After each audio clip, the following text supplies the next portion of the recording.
आणि आणि मी 1.5 कोटीची डिफेंडर आणल्याचं जे बोललं गेलं, ती डिफेंडर तर अजून मला माहिती नाही मी कुठं आणली आणि कुठं ठेवली.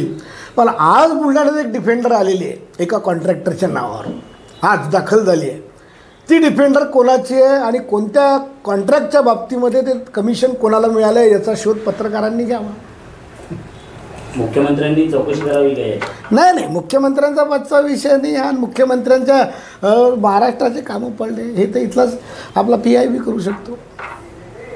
ते डिफेंडरची बरीच चर्चा होते आणि भाजप जिल्हाध्यक्ष विजयराज शिंदे यांनी म्हटलं की मला तर माहीत नाही, मी तर घेतली नाही डिफेंडर, पण काल एक बुलढाण्यात डिफेंडर आली आहे आणि ती डिफेंडर एका कॉन्ट्रॅक्टरनं दिली आणि ती काय कोणत्या कमिशननं दिली आहे ते एकदा विचारपूस झाली पाहिजे.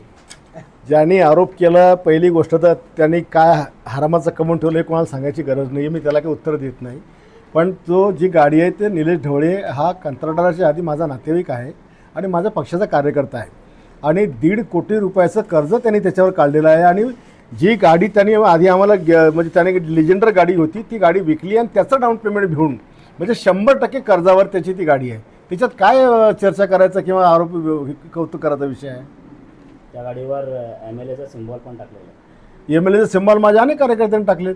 आता जोपर्यंत ते माझ्या मी त्याला म्हटलं जरा डिफेंडर गाडी मला पण आकर्षण होतं, मला पाहू दे जरा दिवळ असतो मला वापरून, पण तेवढ्या करता सिम्बॉल आहे त्याच्यावर. असं वाटलं तुम्हाला त्या गाडीमध्ये बसून?